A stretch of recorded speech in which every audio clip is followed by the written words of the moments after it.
नमस्कार, news for nation देख रहे हैं आप और मैं हूं आपके साथ साक्षी शाह। देखिए, लोकसभा चुनाव का आगाज हो चुका है और ऐसे में तमाम पार्टियों के जो प्रत्याशी हैं वो पर्चा भर रहे हैं। आपको बता दें, इसको लेकर आज हम बड़ी जानकारी आपको बताने वाले हैं कि उस पर्चे में आखिरकार जो प्रत्याशी है वो अपनी पढ़ाई लिखाई के साथ साथ अपनी संपत्ति के बारे में भी बोलते हैं।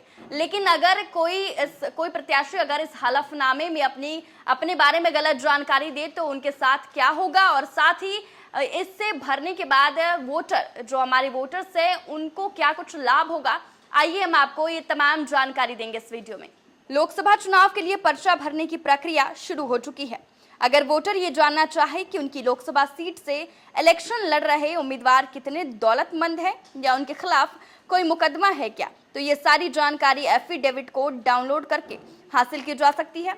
अगर किसी को शक हो कि बताई गई बातों में कुछ हेरफेर है तो इलेक्शन कमीशन में इसकी कंप्लेन भी की जा सकती है। बता दें, ये एक कानून दस्तावेज है जो किसी के बारे में कई तरह की सूचनाएं देता है। सूचना किस तरह की है ये इस पर निर्भर करता है कि हलफनामे किस काम के लिए दिया जा रहा है। ये केवल नामांकन भर रहे नेताओं पर ही नहीं बल्कि आम लोगों पर भी लागू होता है। मसलन अगर किसी दस्तावेज में नाम गलत आ जाए या प्रॉपर्टी की बात हो या फिर कॉलेज में एडमिशन, हर जगह इसी जरूरत होती है।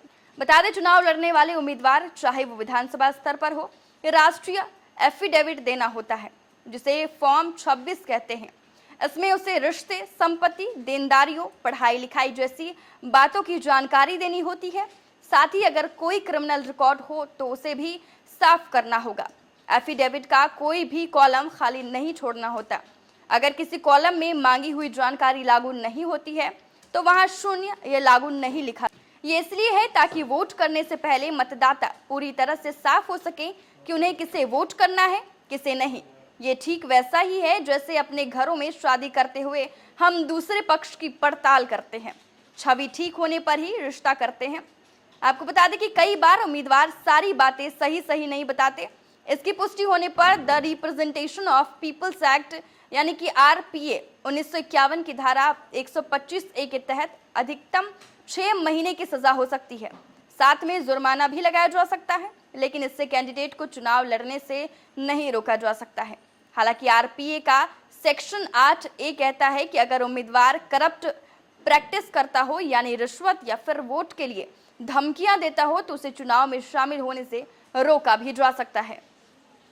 बता दें, करप्ट प्रैक्टिस की परिभाषा पर विवाद भी है। बहुत से नेताओं का कहना है कि गलत जानकारी देने पर सजा बढ़ाई जानी चाहिए, खासकर आपराधिक मामलों को छिपाने वाले पर।